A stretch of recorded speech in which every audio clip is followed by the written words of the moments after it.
Hi, Facebook, again from Hartford.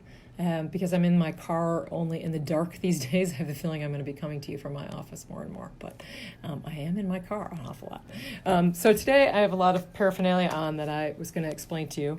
First of all, legislators, you may know we wear a lot of pins that signify various things in the state of Connecticut and the country and the legislature and various things. In fact, a colleague of mine the other day had one on that looked really complicated, and I went up to it and it was a taco. So some people keep a sense of humor about that.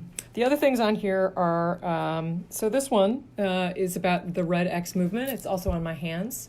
The Newington Rotary was here today for a program called Make It Stop, which is bringing awareness to the fight against trafficking, and that includes sex trafficking, labor trafficking, and domestic servitude, and to bring awareness to what is a global issue. But I actually learned today that in 2018, the Connecticut Department of Children and Families received 210 referrals for minor sex trafficking here in Connecticut. So we should not fool ourselves that this is not also a local issue. The other one I'm wearing here says Stop Greed, and that was from a press conference I went today about a bill to cap insulin prices, which I will get into more in a moment. But this was the AARP who is advocating for various initiatives to curb prescription drug costs, which in addition to the insulin bill includes a bill that would allow the importation of prescription drugs from Canada and reduce prices, which I've talked about before and I'm looking forward to working on. So back to the insulin bill, I wanted to use that bill as a sort of illustration of the sometimes messy process of legislating here in this building, which I hope usually comes to a good end, but it is in fact messy. So last Friday was the day that the deadline for individual legislators to submit bills or bill concepts, as they're known. They're often very conceptual in nature and can be a single sentence or two about the intent of a bill, or sometimes more complicated.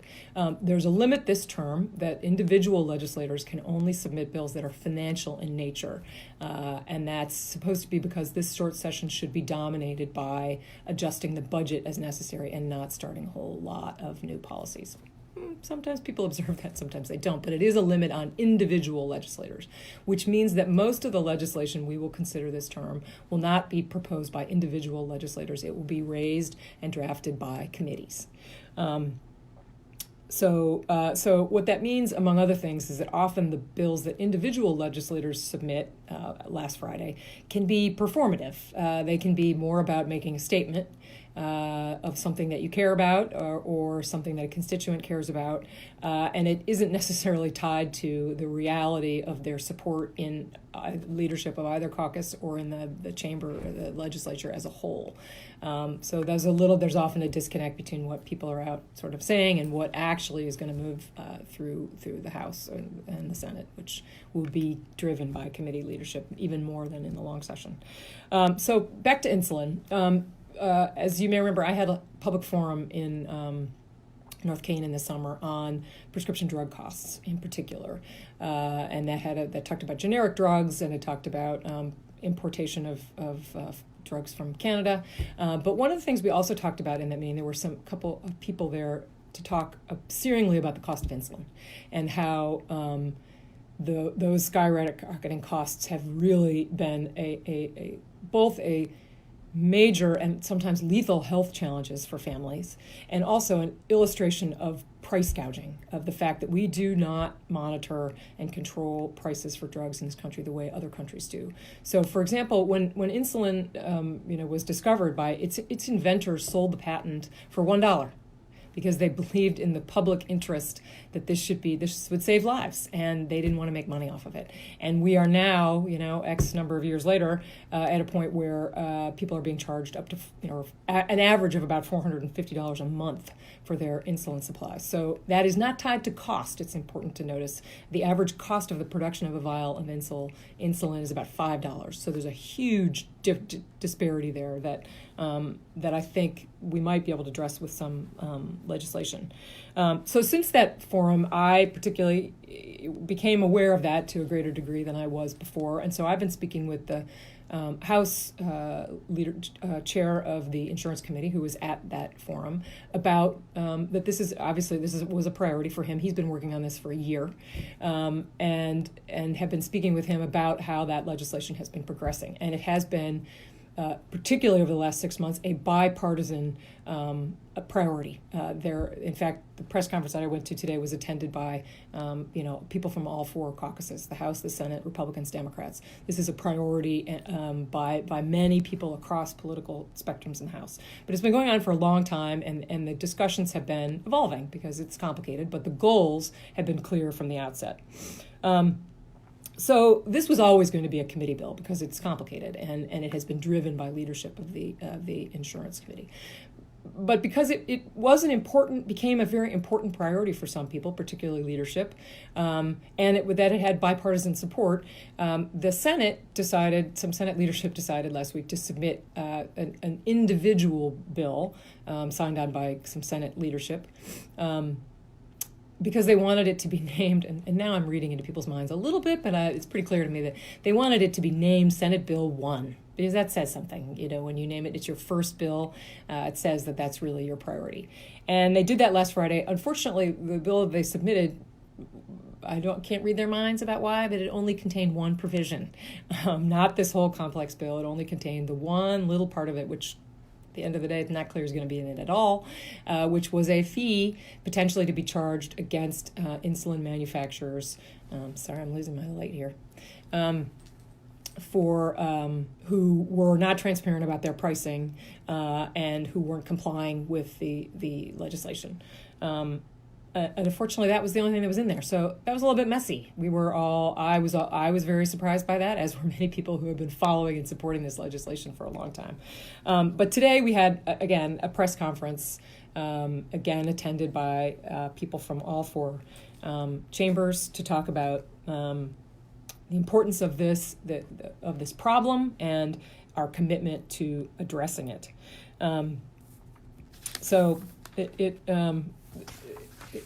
think it illustrates the sort of, there was a moment of when that very skimpy bill was submitted last week of gotcha politics, which is, see, it's a priority of the Senate. They want to just raise money off the people who need insulin for a living.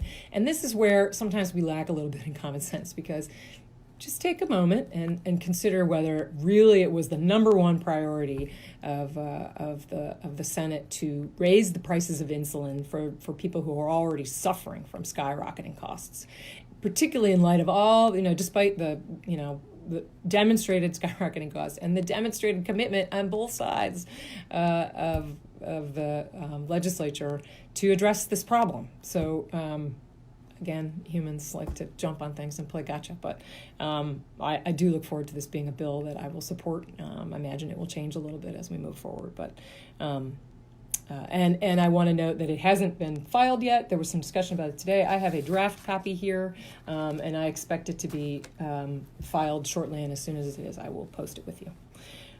So there were that was some things that were going on this week, but actually probably didn't take as much as my time as other things.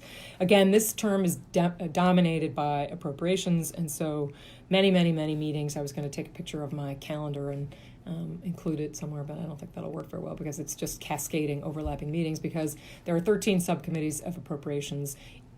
Each one, I sit on 5 of them, each one has, even for these budget revisions, even when they're tiny revisions, each one will have a briefing from the Office of Fiscal Analysis, which is the nonpartisan office that analyzes the costs of proposed changes to the budget.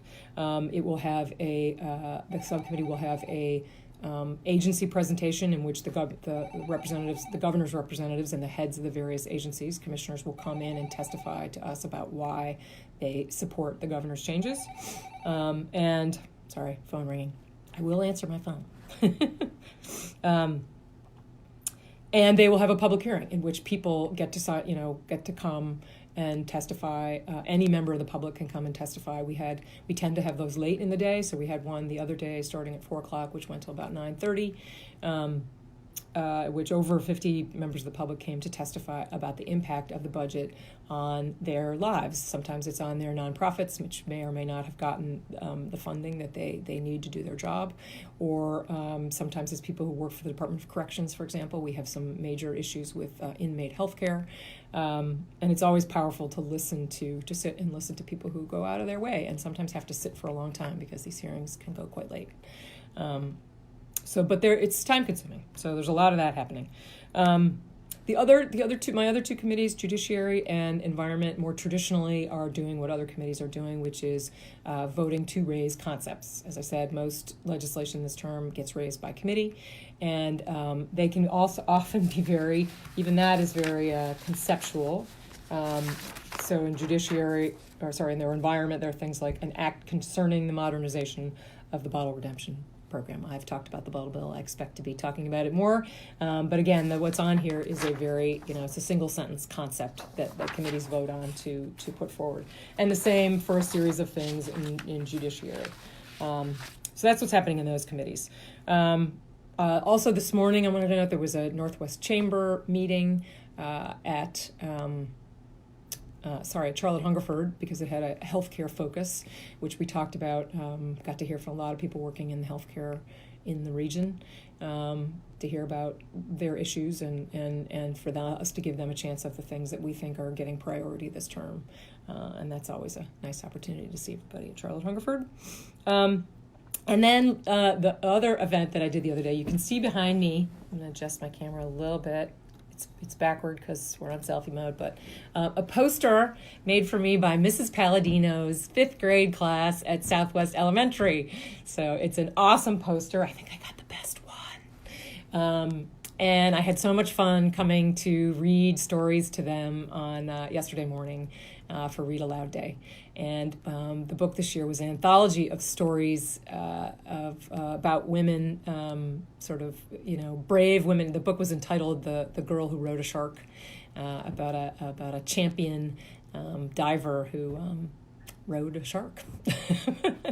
But there were a bunch of us in the library ahead of time waiting for the classes to come and pick us up, and we were all reading these stories saying, have you heard about Nzinga? I'd never heard of her. And it was, I thought I'm going to have to get myself a copy of that book. I recommend it to you because it has a lot of great stories in it about women who have done amazing things for many, many years and hidden in the shadows. They often get written out of history, but they were there. Not just today, but hundreds and hundreds of years ago. So that was really fun, and I thank you guys for helping me have a really great morning.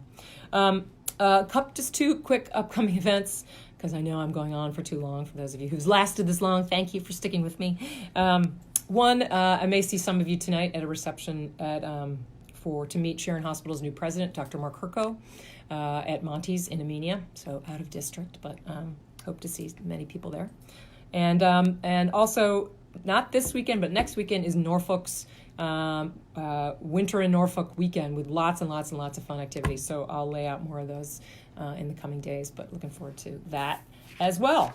And lastly, but not leastly, happy Valentine's Day. I hope you all everybody gets to celebrate with some loved ones of whatever stripe.